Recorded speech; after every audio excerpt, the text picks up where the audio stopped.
좋은 저녁입니다. 우리 이현주 사모님이랑 우리 박 사장님 같이 계시니까 얼마나 좋은지 모릅니다. 그리고 우리 또 이진영 사장님 원래 한 시간 영어로 하시고 보통은 돌아가시는데 오늘 다행히 디말이 늦게 오는 바람에 같이 이렇게 공부를 한 번 더 하시게 됐는데 필리핀 사람들이랑 할 때랑 이거랑 내용이 완전 다르게 제가 준비를 하거든요. 근데 오늘은 저희가 좀 생각을 해야 돼요. 이 두 언약에 대해서는 생각을 하면서 말씀에 대해서 생각을 하는 거 굉장히 중요하거든요. 들으면서 이건 왜 이랬을까? 라는 생각을 꼭 해야 돼요. 그러니까 그러면서 들으시면 이 두 언약이 무엇인지 정확하게 이해하실 수 있을 것 같아요. 자, 우리 두 언약에 대해서 오해할 수 있는 성경절부터 제가 보여드릴게요. 한번 읽어볼까요? 시작. 새 언약이라 말씀하셨음에 첫 것은 낡아지게 하신 것이니 낡아지고 새하는 것은 없어져 가는 것입니다. 네. 이 새 언약이 있고 첫 언약은 어떻게 돼요?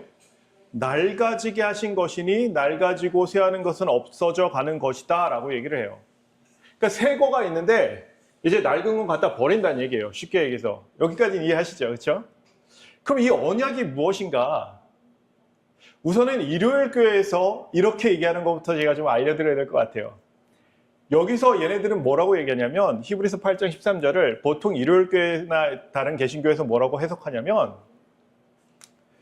새 언약은 서로 사랑하는 게 새 언약이라고 얘기하고 옛 언약은 십계명이다 이렇게 얘기해요. 그러니까 십계명은 없어졌고 서로 사랑하는 것만 중요하다 이렇게 얘기를 하거든요. 근데 어쨌든 저희가 말씀을 해석할 때는 어떻게 될까요? 제가 그냥 해석하면 될까요? 아니면 말씀으로 말씀을 해석해야 될까요? 네. 언약의 뜻을 혹시 아시나요?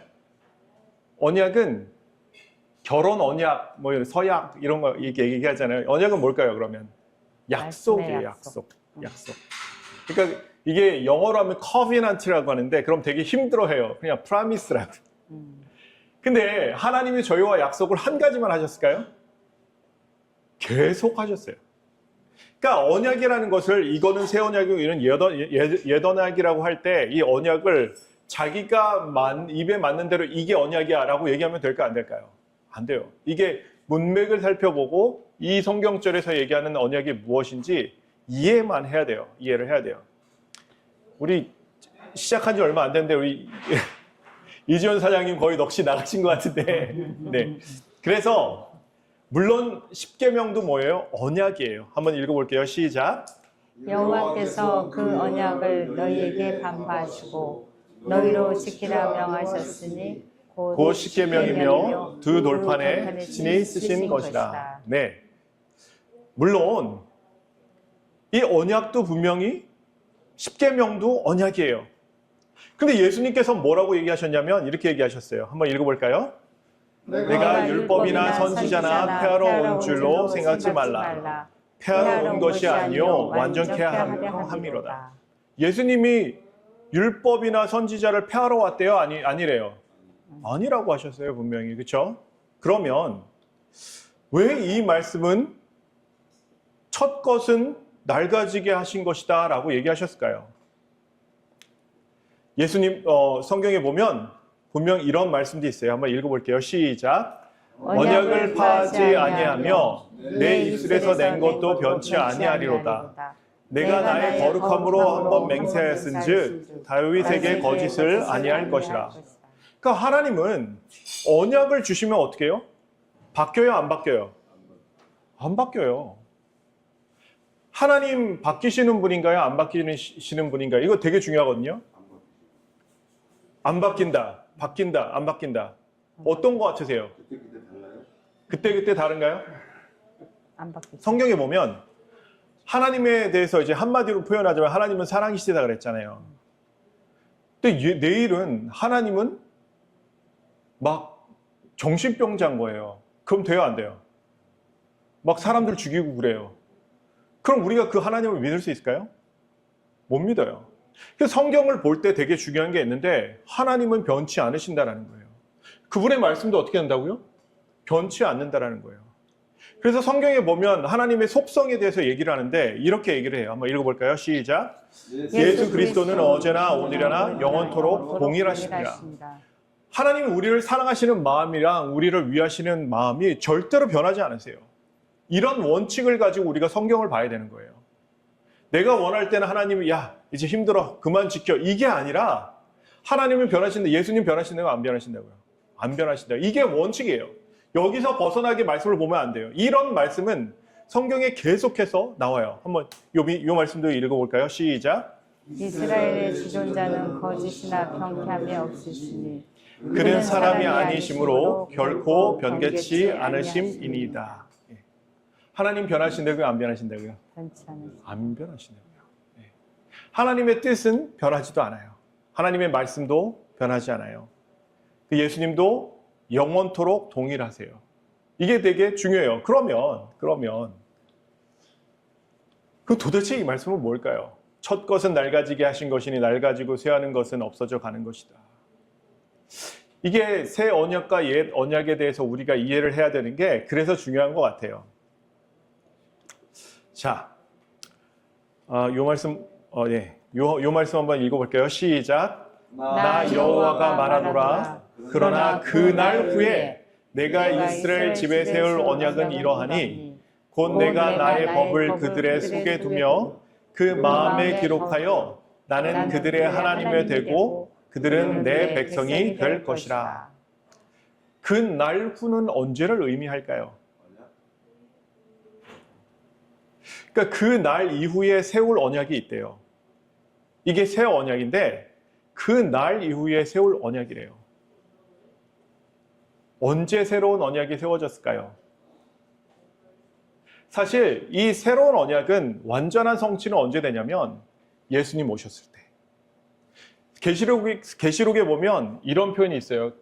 나는 그들의 하나님이 되고 그들은 내 백성이 될 것이다. 이거는 언제냐면 우리 마음에 하나님의 법이 온전하게 세워질 때. 그때 우리가 하나님의 모든 법을 지킬 수 있을 때 온전하게 돼요. 하지만 여기서 얘기하는 그날 이후는 십자가 사건일 수 있어요. 십자가 사건 이후에 어떤 일들이 있냐면 이 십자가가 주어지지 않고는 새 언약이 주어지지 않아요. 한번 읽어볼게요. 시작. 내가 다윗의 집과 예루살렘 거민에게 은총과 간구하는 심령을 부어주리니 그들이 그 찌른 바 그를 바라보고 그를 위하여 애통하기를 독자를 위하여 애통하듯 하며 그를 위하여 통곡하기를 장자를 위하여 통곡하듯 하리로다. 여기서 그들이 찌른 바 그를 바라보고 해서 여기 그가 누굴까요? 예수님이죠. 예수님. 그러니까 예수님을 바라보고 그를 위하여 애통하기를 내 자식 독자가 죽은 것처럼 애통한다라는 거예요. 이때 우리 마음에 하나님께서 어떤 말씀을 주셨냐면 은총과 간구하는 심령을 부어주신다라고 얘기했어요. 그러니까 이 새 언약은 언제 이루어지느냐? 그날 이후에요. 그날 이후에. 그날 이후는 언제라고요? 십자가 사건 이후에. 그러면 이 표현을 저희가 잘 봐야 돼요. 나는 그들의 하나님이 되고 그들은 내 백성이 될 것이다 라고 하고 그때 세울 언약이라 라고 말씀하세요. 근데 이 말씀은 예전에도 똑같이 하셨어요. 똑같이. 언제? 출애굽할 때도 똑같이 하셨어요. 다시 얘기해서 이 컨디션, 우리가 하나님의 법을 우리 마음에 두고 우리가 하나님의 법을 지킬 때 우리가 하나님의 백성이 된다는 건 너무도 당연하잖아요. 그렇죠? 우리가 필리핀에 오면 어느 법을 지켜야 되죠? 필리핀 법을 지켜야 돼요. 근데 우리는 한국 법을 어길 수 있어요? 없어요? 어길 수 없어요. 없어요. 왜요? 우리는 필리핀에 살지만 어디 백성이에요? 한국 백성이에요. 그죠? 한국 시민권이 있잖아요. 그러니까 우리가 마약을 못 한단 말이에요. 캘리포니아에 가면 마약을 할 수 있어요. 근데 우리가 마약을 못 하는 이유가 있어요. 한국 사람들은. 왜요? 한국 법을 지켜야 되니까 그래요. 우리는 비록 이 땅에 살지만 하나님의 법을 지킬 때 어떤 시민권을 가지게 되냐면 하늘의 법을, 하늘의 시민권을 가지게 돼요. 근데 이 컨디션, 이 조건은 변한 적이 없어요. 한번 읽도록 할게요. 시작. 세계가 다 내게 속하였나니 너희가 내 말을 잘 듣고 내 언약을 지키면 너희는 열국 중에서 내 소유가 되겠고 너희가 내게 대하여 제사장 나라가 되며 거룩한 백성이 되리라. 너는 이 말을 이스라엘 자손에게 고할지니라. 백성이 일제히 응답하여 가로되 여호와의 명하신 대로 우리가 다 행하리이다. 모세가 백성의 말로 여호와께 회보하매. 여기서도 똑같죠. 어떻게 하면요? 너희가 내 말을 잘 듣고 내 언약을 지키면 너희는 열국 중에서 내 소유가 되겠고 너에게 다시 얘기해서 거룩한 백성이 되리라 라고 얘기하시면서 내가 너희 하나님이 되고 너희는 내 백성이 된다라고 얘기해요. 근데 이거 되게 중요해요. 이렇게 얘기해라 그러니까 모세가 가서 그렇게 얘기했어요. 근데 백성이 뭐라고 했어요? 한번 읽어볼까요? 백성이 일제히 응답하여 가로되 여호와의 명하신 대로 우리가 다 행하리이다. 그러면 이게 언약이다라고 얘기했는데 그래 이게 언약이야 하고 반포하면 우리는 다 죽어요. 그럼 큰일 나는 거예요. 왜요? 여러분 다 행하세요? 여호와의 법을 다 행해요? 너희가 여호와의 법을 다 행해야지 내 백성이 된다고 얘기하는데 우리가 그렇게 했냐고요? 이스라엘 백성들은 그렇게 했나요? 안 하죠. 안 하죠. 사실 우리가 하나님의 백성이 되는 것은 너무도 간단해요. 하나님의 법을 지키면 돼요. 그래서 하나님께서 이렇게 얘기하세요. 뭐라고 그래? 동맹이라고 그러죠. 동맹. 그렇죠?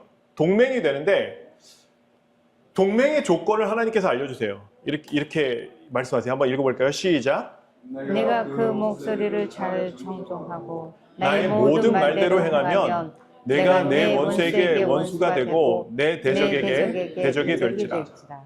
그러니까 너가 내 백성이 되면 내가 너의 대적에게 대적이 돼줄게. 이거 얼마나 든든해요.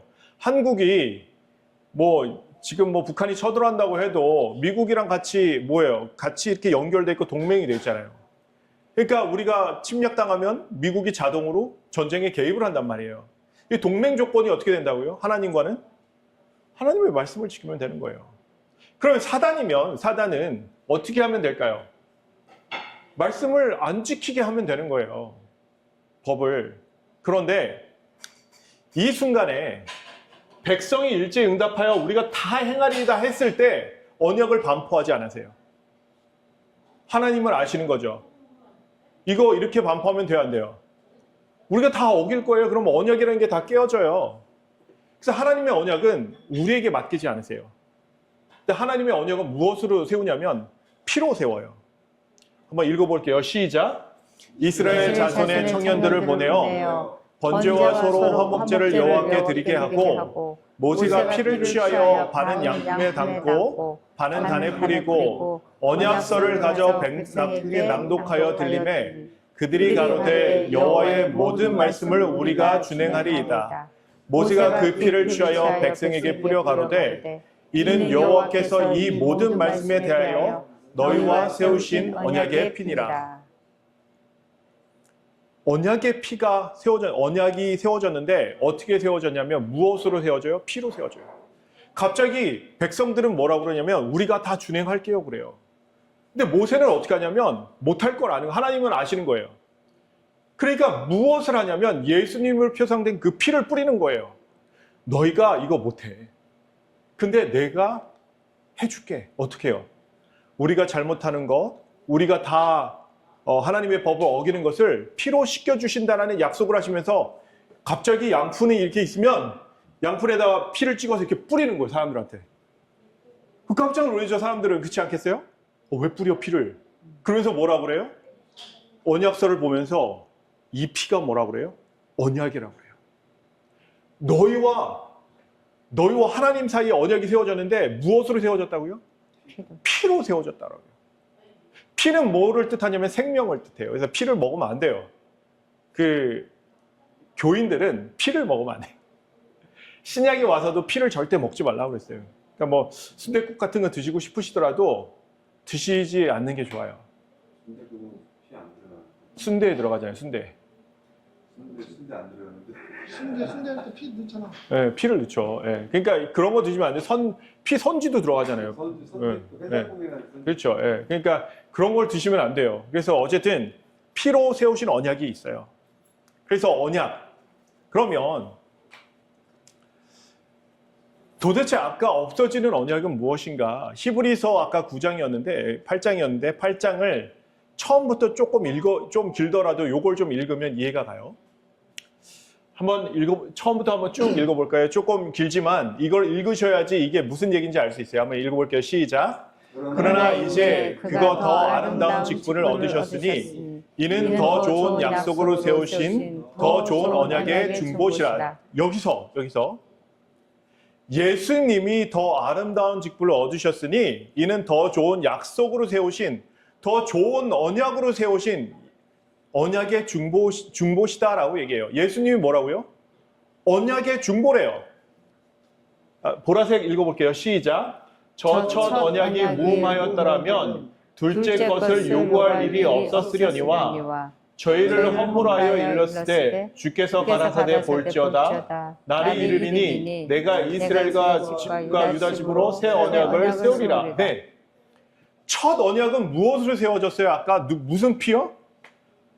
황소의 피로 세워졌잖아요. 그죠? 그럼 새 언약은 무슨 피로 세워졌겠어요? 예? 한번 보세요. 저 첫 언약은 황소의 피로 세워졌는데 이게 흠이 없다면, 이게 문제가 없다면 둘째 것을 요구하지 않았대요. 저희를 허물하여 이랬을 때 주께서 가라사대 볼지어다 날이 이르리니 내가 이스라엘 집과 유다 집으로 새 언약을 세우리라 라고 얘기하셔요. 그러면서 가라사대 내가 저희 열조들의 손을 잡고 애굽 땅에서 인도하여던 내던 날에 저희와 세운 언약과 같지 아니하도다.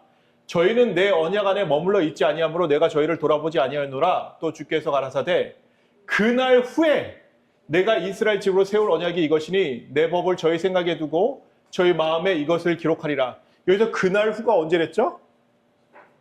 십자가. 예.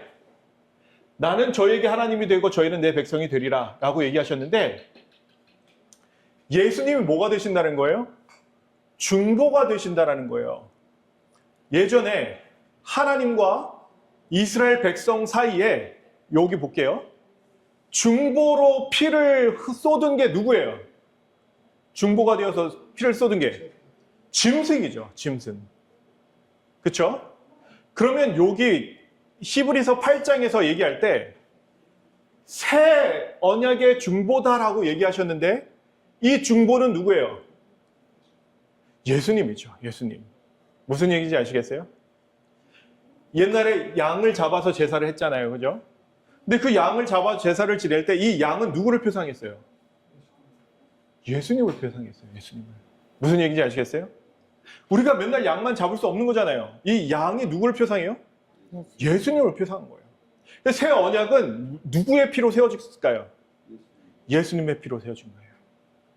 그럼 여기서부터 읽어볼게요. 시작. 새 언약이라 말씀하셨을 때에 첫 것은 낡아지게 하신 것이니 낡아지고 쇠하는 것은 없어져 가는 것이라. 여기서 그럼 첫 언약은 무엇일까요? 짐승의 피가 첫 언약인 거예요. 그런데 이것은 없어지는 거예요. 왜요? 새 언약이 있어요. 이 새 언약이 누구의 피로 주어졌어요? 예수님의 피로. 무슨 말씀인지 아시겠어요? 그래서 요 말씀이 좀 전에 읽은 얘기인데 이 새 언약은 예수님의 피였고 원래는 뭐예요? 언약은 파하지 않고 내 입술에서 낸 것도 원래 변치 않는 거예요. 그래서 우리가 이렇게 말씀을 전체적으로 이해하면 이 새 언약과 옛 언약이 무엇인지를 우리가 이해할 수 있어요. 옛 언약은 무엇이었어요? 제사 제도였어요. 새 언약은 뭐예요? 그 제사들 제도가 표상하고 있는 예수님의 십자가가 새 언약인 거예요. 예수님의 십자가가 세워지고 나서 이제 어떻게 돼요? 우리가 정말 예수님의 피를 바라볼 수 있게 된 거예요. 그런데 예수님께서 새로 이 십자가에서 달려서 돌아가시는 것은 언제부터 예정이 됐을까요? 아담과 하와가 범죄했을 때, 창세기 때부터 이 말씀은 기록되어 있어요. 한번 읽어볼게요. 시작. 내가 너로 여자와 원수가 되게 하고 너의 후손도 여자의 후손과 원수가 되게 하리니 여자의 후손은 내 머리를 상하게 할 것이요 너는 그의 발꿈치를 상하게 할 것이다. 여기서 너는 누굴까요? 너는 사단이에요. 사단. 내가는 누굴까요? 하나님. 하나님께서 사단에게 너로 여자의 원수가 되게 하고, 여자는 누굴까요? 이스라엘 백성을 뜻하고, 구약에서는, 신약에서는 교회를 뜻해요. 교회를. 그 너의 후손도 여자의 후손과 원수가 되게 하리니, 너의 후손은 누굴까요? 사단의 백성이에요. 여자의 후손은 누굴까요? 예수님의 백성이에요. 예. 여자의 후손은 내 머리를 상하게, 여기서 내 머리는 누굴까요? 사단의 머리를 상하게 하는 거고, 너는 예수님의 발꿈치를 상하게 할 것이다. 발꿈치는 아주 마이너예요. 발꿈치는 상해도 금방 나서요. 근데 머리는 상하면 어떻게 될까요? 죽어요. 머리는 뭘 뜻한다고요? 생명을 뜻한다고요. 그래서 이거는 이때부터 하나님과 사단 사이에 있는 대쟁투를 이미 말씀하신 거예요. 창세기에서. 언제요? 아담과 하와가 죄를 지었을 때요. 그래서 갈라디아에서 보면 이렇게 나와 있어요. 자손이 누구냐? 한번 읽어볼게요. 시작. 이 약속들은 아브라함과 그 자손에게 말씀하신 것인데 여럿을 가리켜 그 자손들이라 하지 아니하시고 오직 하나를 가리켜 내 자손이라 하셨으니 곧 그리스도라. 너희가 그리스도께 속한 자면 곧 아브라함의 자손이요 약속대로 유업을 입을 자니라. 네. 그래서 이 약속을 주신 내 자손이 누구냐고요? 그리스도라고요. 약속. 예. 약속이 아까 언약이 무슨 뜻이라고 했죠? 언약이 약속이라고요. 약속. 네. 그래서 히브리서 9장 14절 15절에 보면 이제 금방 끝나니까 한번 읽어볼게요. 시작. 하물며 영원하신 성령으로 말미암아 흠없는 자기를 하나님께 드린 그리스도의 피가 어찌 너희 양심으로 죽은 행실에서 깨끗하게 하고 살아계신 하나님을 섬기게 못하겠느뇨? 이를 인하여 그는 새 언약의 중보니 이는 첫 언약 때 범한 죄를 속하려고 죽으사 부르심을 입은 자로 하여금 영원한 기업의 약속을 얻게 하려 하심이니라.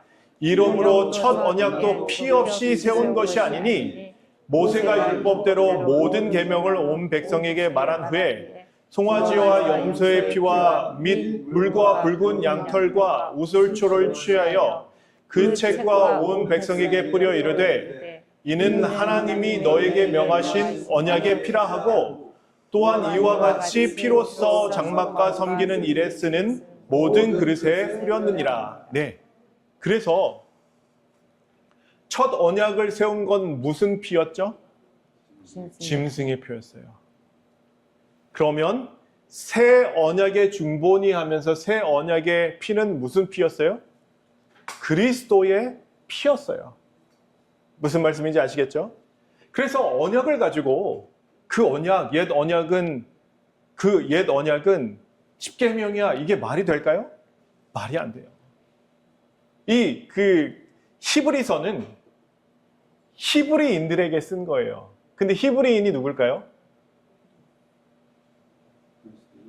네? 히브리인이 누굴까요? 유태인들을 히브리인이라고 그랬거든요. 그러니까 왜 히브리서라는 히브리 유태인들, 헤브리우라는 뜻이 뭐냐면 강 건너 온 사람들이라는 뜻이에요. 그 현지인들이 부를 때 강 건너 온 사람 히브리서라고 그래서 히브리인들에게 쓴 거예요. 왜냐하면 히브리인들은 그때까지 뭘 드리고 있어요? 제사를 계속 드리고 있어요. 제사를. 야, 제사 끝났어. 새 언약이 있잖아. 옛 언약. 동물의 피는 그리스도의 피를 표상하기 때문에 옛날 거는 이제 버려야 돼. 라고 얘기를 한 거예요. 그거를 우리가 어떻게 해요? 잘못 이해하는 거예요. 우리가 편한 대로 그 옛 언약은 십계명이야. 그렇지 않다고요. 네. 한번 읽어볼게요. 시작. 그리스도께서는 참 것의 그림자인 손으로 만든 성소에 들어가지 아니하시고 오직 참 하늘에 들어가사 이제 우리를 위하여 하나님 앞에 나타나시고 대제사장이 해마다 다른 것의 피로써 성소에 들어가는 것 같이 자주 자기를 드리려고 아니하실지니 그리하면 그가 이 세상을 창조할 때부터 자주 고난을 받았어야 할 것이로되 이제 자기를 단번에 제사로 드려 죄를 없게 하시려고 세상 끝에 나타나셨느니라. 네. 그러니까 예수님도 성소에 들어갈 때는 뭐가 필요했냐면 피가 필요했어요. 왜냐하면 제사장이 피 없이 성소 안에 들어갈 수가 없었거든요. 근데 이제는 하늘에 있는 성소에 예수님께서 어떻게 들어가셨다고요? 자신의 피로 들어가셨다고 해요. 네. 우리가 성경을 볼 때 우리는 신약 시대에 사니까 우리는 신약만 봐야지 구약은 버려야지. 이거 굉장히 잘못된 생각이에요. 아까 읽은 성경절인데 한 번 더 읽어볼게요. 시작. 내가 율법이나 선지자나 폐하러 온 줄 생각하지 말라. 폐하러 온 것이 아니요 완전케 하려 함이로다. 예수님께서는 신약 시대에 오셨다라고 해서 율법과 선지자를 폐하지 않는다라고 분명히 말씀하셨어요. 근데 율법과 선지자의 뜻을 혹시 아세요? 율법과 선지자가 무엇을 의미할까요? 구약을 의미해요. 왜냐하면 구약을 보면 율법 책이 있고 선지자 책이 있어요. 무슨 소리 하는 거예요? 율법이면 율법이고 선지자면 선지자이고. 아니요, 그렇지 않아요. 성경에서 나온 표현을 한번 읽어볼게요. 한번 시작. 율법과 선지자의 글을 읽은 후에 회당장들이 사람을 보내어 물어 가로되 형제들아 만일 백성을 권할 말이 있거든 말하라 하니. 율법과 선지자의 글을 읽었대요. 그래서 그때는 구약이라는 말이 있었을까요? 없었을까요? 없었어요. 네. 신약이 생기고 나서야 구약이라고 저희가 부르기 시작한 거예요. 올드 테스트먼트라고 부르기 시작한 건데, 그러면 그때는 구약을 뭐라고 치겠냐? 율법과 선지자라고 치겠어요. 왜냐하면 모세오경을 뭐라고 하냐? 율법서라고 얘기를 했고요. 그리고 선지사서가 있고 또 세 개로 나눌 때도 있어요. 시편과 율법과 선지자 이렇게 해서 세 개로 나눌 때도 있어요. 그러면 예수님께서 뭐라고 하셨어요? 구약을 폐하셨다라고요? 아니면 폐하지 않으셨다고요?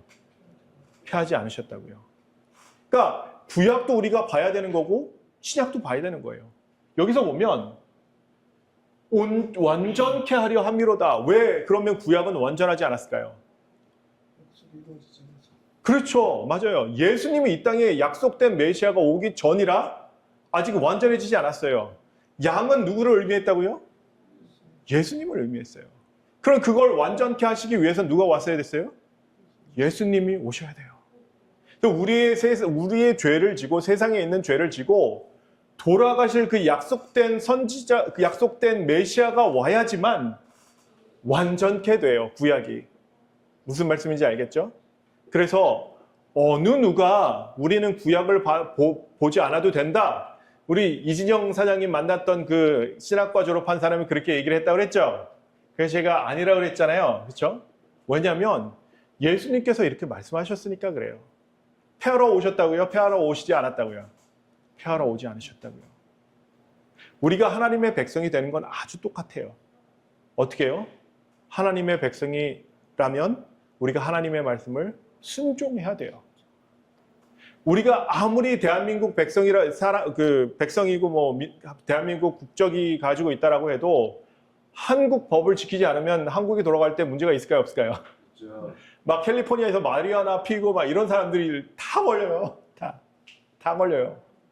그러니까 우리가 어디 있던 하나님의 백성이라면 누구의 법을 지켜야 될까요? 하나님의 법을 지켜야 되는 거예요. 그래서 우리가 새 언약과 옛 언약을 놓고 봤을 때 새 언약과 옛 언약은 사실 동물의 피와 예수님의 피로 세우신 언약이라는 것, 그리고 그분의 희생 없이는 우리가 하늘나라에 가지 못한다는 것은 똑같아요. 그러니까 혹시 오해하지 마시고 두 언약이라고 해서 옛 언약은 10계명이야 이렇게 누군가 얘기한다면 그렇지 않다라고 마음에 꼭 가지고 계셔야 돼요. 왜냐하면 사단은 무엇을 무너뜨리려고 하냐면 하나님의 말씀을 무너뜨리려고 하고 하나님의 법을 무너뜨리려고 해요. 여러분들이 배우신 것을 잊지 않으셨으면 좋겠습니다.